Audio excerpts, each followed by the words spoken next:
How are y'all doing today? Today I'm going to show you why you need to be growing the Three Sisters interplanting method. I'm going to tell you why. I'm going to tell you the advantages to growing this way, why I believe personally everyone should be growing this style of planting in their garden. So what we got growing here is the blue Hopi corn. It is an indigenous variety of corn, not your typical sweet corn. It is a dent corn or a flint corn. The reason why they call it dent or flint is because it does get hard and it's really used for flour. It's, but I'm kind of confused why we as a society really even grow sweet corn, because you can eat these flint and dent corns a lot of the time in their milk stage when the tassels have turned brown and they're fully pollinated. You can eat them just the same way as regular sweet corn. The only negative is that it's not as juicy as the store-bought sweet corn. And if you can get around that and cook it, you can cook it the same way. You can get around that, you're like, why am I growing any other type of corn? So here I have, a few little cobs, one right here, and then one back there. Each stalk is supposed to produce about 3 to 4 ears of corn. It's so far for me, I've done minimal work. I haven't done really any hand pollinating, and it's been working out really well. From the corn I've eaten during the milk stage, it's fully pollinated. I haven't really had to do any hand pollinating at all, and I'm just very impressed. This is my first year growing this variety, and I just can't believe the results. I'll describe, so corn is the first sister. You plant the corn directly in the ground right after all the frosts are gone, if you live in an area where frost is an issue, and you kind of put that in the ground, and then as soon as it gets about a foot tall, then you start adding the other sisters. So corn's the first sister, it's the tallest, it's the oldest. The next two sisters are the beans and the squash. Obviously you have a little bit more room to play around with. You don't have to grow just squash, but you want to stay true to this. Where a lot of people go wrong with the Three Sisters is they think that it is like you can grow sweet corn and that's just sweet corn, and you can't use it for flour. And they try to grow all these little things like beans that you eat fresh and you pick, and they want everything fresh, which I get is ideal in a garden. But this method is really for preserving food for winter. When you look at the historical context, this was used by Native Americans throughout probably since the 1500s, like colonial era. They came in, maybe before colonial. I can't tell when they've dated it. I have a lot of that figured out in my blog. Like I said, I'll mention that in the bio. But this method is pretty advantageous if you're trying to save calories for the winter. It's not the best if you're trying to get the most corn. Like a lot of people say, oh, it increases your corn yield. No, it doesn't. That's a lie. It increases the amount of food diversity in a given area. So instead of growing only squash or only beans or only corn, you have 3 companion interplantings that kind of, they just give us what we need as humans. You get the carbohydrates from the corn, you get the protein and other minerals from the beans and the squash, and those things store long term. I forgot to mention that given the cultural context, this Hopi blue corn was developed by the Hopi tribe ages ago. The Hopi are kind of based out of in the desert, so obviously there's not a lot of rain in the desert. So this corn is drought tolerant. You don't have to water it nearly as much as sweet corn, and that is the benefit. Plus it's a nice pretty color when you get it. Obviously I don't have any yet. You wait to harvest dent corn for flour until all these leaves and stuff have turned yellow and they're all dried on the stalk. But I just wanted to mention that because I feel that there's a big misconception when it comes to this style of gardening or this style of planting and crop production. It's not for fresh produce, it's for getting through winters, because that's what the people who invented it had to do.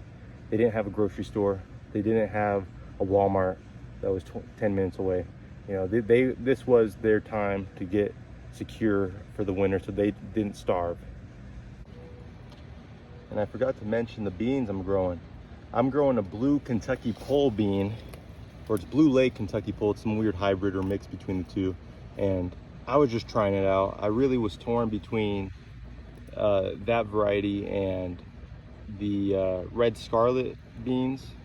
I was attracted to them because the red scarlet beans, their flowers are big and they kind of look like vermilion or vermilia, the flowers that attract hummingbirds.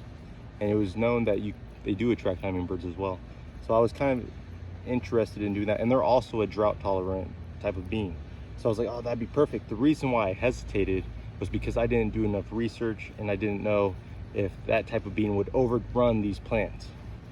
Now, some of my plants are 8, 9, some of my corn plants, to be specific, are about 8 or 9 feet tall at their full maturity. And others are not. This is because they got shaded out by an overstory tree, and I didn't know how they doing it, but you know, now I know. These plants love heat. They love sun. They need that, or otherwise they'll stunt. So consider that if you're growing the same thing. For beans, you want something that's meant to kind of be a dry bean. Like, you don't want a whole lot of green beans. These ones I'll link to in the bio, but they seem to be doing well. They didn't really overtake any plants. They have been kind of slow for me to produce, but that could be related to the high heat we just got and the sun, and you know, if they get shaded out, I don't know, but just something to consider. For the squash, I have right here a butternut squash, some type of variety of butternut squash. I was just trying it out. It's been so hot that the flowers haven't been keeping their petals are open, so I've been having issues with pollination, which is why I only have one. This is my one squash.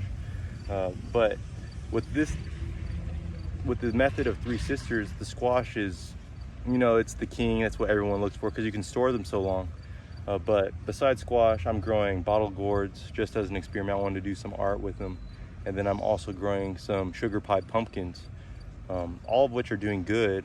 Some of them have had issues with the vine borers, but hey, you know, you got to make lemonade out of lemons, because those guys, when they develop into moths, they pollinate. So, you know, even though they're destroying my melon plants and squash plants, they're doing okay still. And the corn's getting pollinated, everything's getting pollinated in my garden. Just things to consider before you go spraying a whole bunch of pesticides on your stuff. But beyond that, like, I think this method is great. There's a whole bunch of different ways to do it. I don't think any which way is wrong or incorrect. I think it's definitely something you have to play around with and do, you know, what works best for you.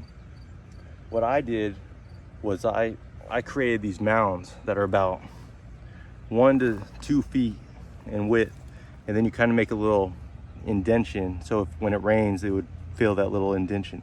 In that indention you plant 4 corn seeds.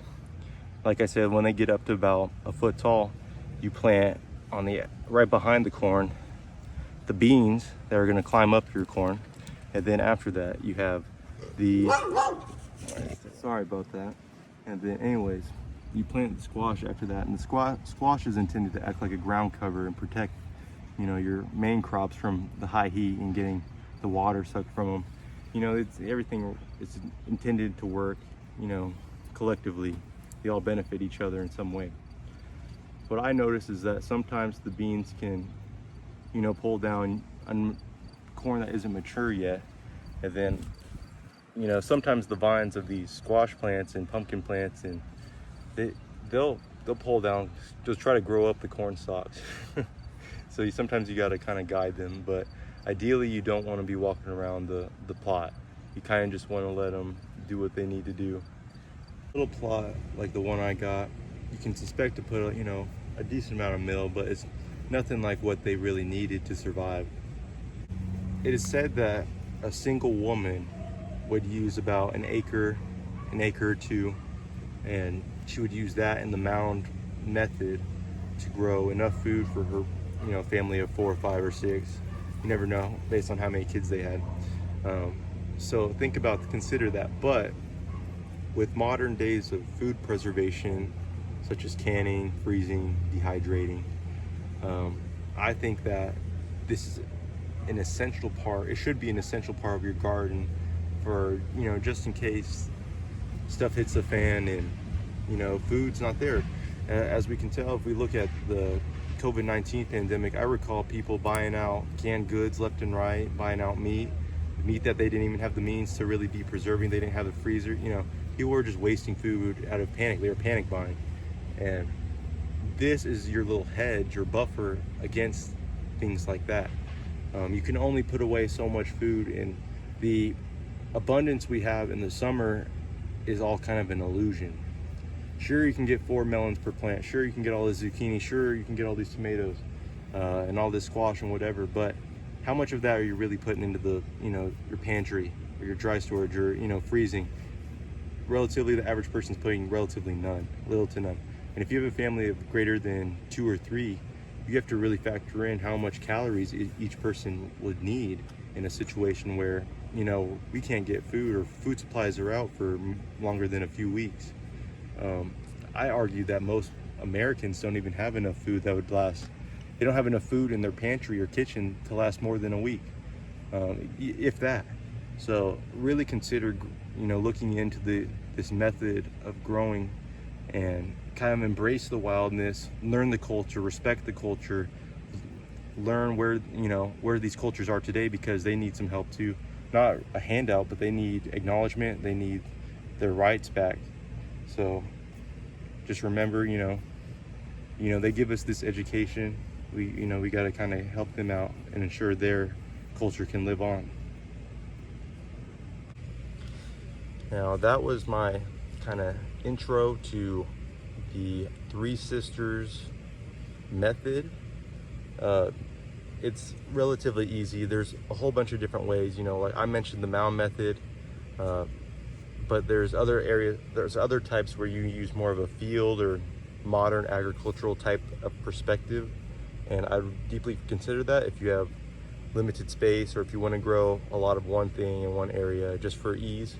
But, you know, research it, you know, keep an open mind and just consider it for, you know, your food security of your family, and just to get better over time, because you can always expand your garden. There's always a way. There's always a community garden that you can rent or whatever, volunteer at. Just give it a try. And until next time, I'll see you guys later.